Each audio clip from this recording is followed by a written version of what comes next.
Selamat pagi saudara-saudara yang dikasih Kristus. Jumpa lagi dalam renungan pada pagi hari ini. Namun sebelumnya kita bersatu di dalam doa. Damai sejahtera Allah yang melampaui segala akal, itulah yang akan memelihara hati dan pikiran saudara-saudara dalam Yesus Kristus Tuhan kita. Amin. Firman Tuhan pada pagi hari ini tertulis di dalam Matius 2 ayat 13.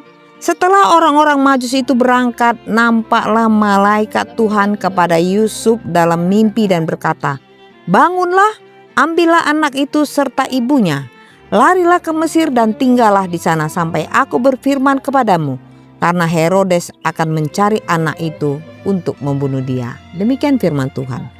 Taat dalam tuntunan Allah. Saudara-saudara yang dikasihi Tuhan, seringkali kita berpikir bahwa jika kita berjalan bersama-sama Tuhan, maka hidup akan selalu aman dan tanpa masalah. Namun kisah dalam Matius 2 ayat 13 akan menunjukkan hal yang sebaliknya. Bahkan keluarga kudus pun harus menghadapi ancaman dan bahaya. Sejak Yesus lahir, rencana jahat sudah menyertainya. Namun dalam semua itu Allah menunjukkan bahwa Dia tetap berdaulat dan memegang kendali. Hari ini kita akan belajar dari Yusuf, seorang ayah yang sederhana tetapi luar biasa dalam ketaatan dan kepekaannya terhadap suara Tuhan. Allah selalu bekerja melindungi rencananya.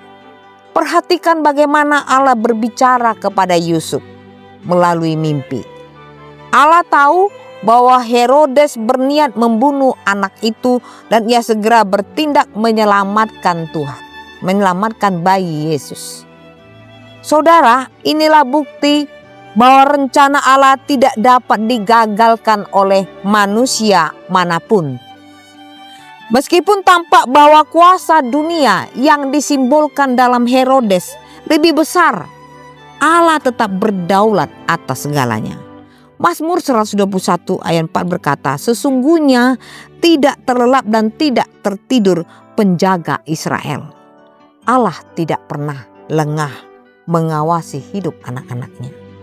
Setiap langkah kita, bahkan yang tampak berbahaya, ada di bawah kendali kasih-Nya.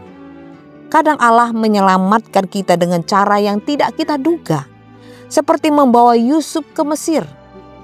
Ketaatan yang segera Allah adalah bentuk iman sejati.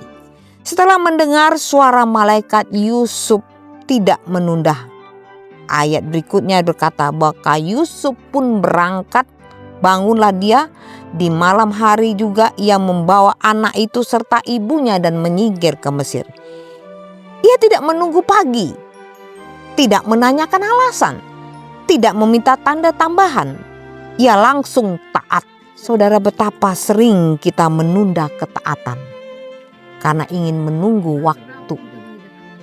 waktu yang tepat menurut kita. Tetapi Yusuf menunjukkan bahwa iman sejati adalah ketaatan yang langsung meski kita belum mengerti seluruh rencana Tuhan. Ketika Tuhan menuntun kita melalui firman, melalui hati nurani, atau bahkan melalui peristiwa hidup, jawaban yang benar adalah segera melangkah dalam iman.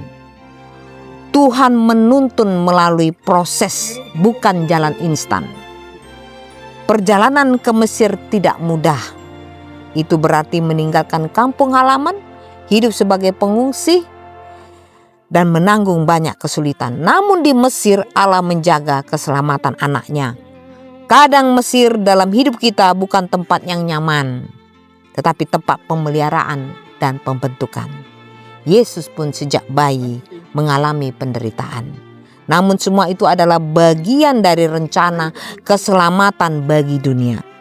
Roma 8 ayat 28 mengingatkan, kita tahu sekarang bahwa Allah turut bekerja dalam segala sesuatu untuk mendatangkan kebaikan bagi mereka yang mengasihi kita. Artinya bahkan melalui kesulitan kita, Allah sedang memproses iman kita untuk semakin dewasa. Selamat beraktivitas, Tuhan Yesus memberkati. Amin.